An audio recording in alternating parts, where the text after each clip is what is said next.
what destination? Cape Manzano. Cape Manzano. What is to be expected? We have a good view of the beach. Very nice colors of the beach. So it's just parang 20 minutes. Oh, this is nice. What is this? Anong hotel yan, Momo? It looks like May hotel, may brand ba yan? PGA. may mga Sheraton kasi na hotels dito na management. Golf Resort. PGM Golf Resort. Golfers pala. Punta Golf dyan. Baka resort. cheaper yung Okinawa kaysa mainland Tokyo. Punta Oh. dito. So maganda. Develop na rin yung infrastructure.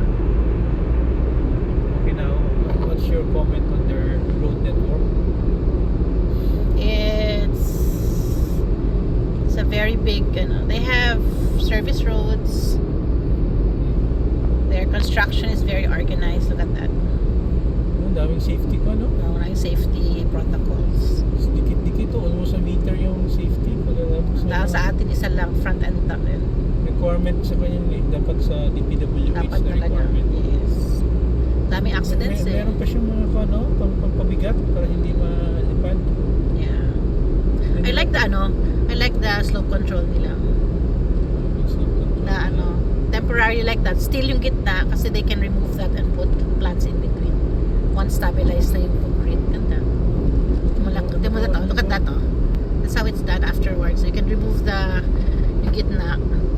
Tapos patubuan na ng Going straight, no? very nice. So it's like seems like a compromise. Network. We just came from Crown Plaza Hotel. So this one is first of our 2 or 3 destinations before our... We have like 10 destinations before the hotel, before the Talaga? yeah. Ba't kadami? Short na naman. It's all along the highway. You just stop, take a picture, then Sulit pala yung pagbiyahe for today kasi daming stopover. dami ng public spaces in Japan. They have so many.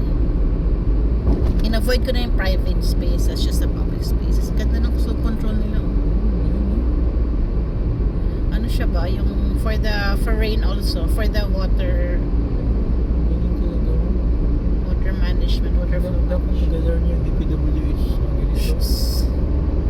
Kasi flood control, source of corruption kasi hindi tama ang magagawa eh. Right. So, super right mo daw. I think it's okay. Okay. Nice. Galing-galing. Uy! We're now in the coastline. This is approaching the coastline na. No tolls. Kahapon we Pero ito paid. yung kanilang ito yung kanilang coastline na industrial pa. We have to move away from this area.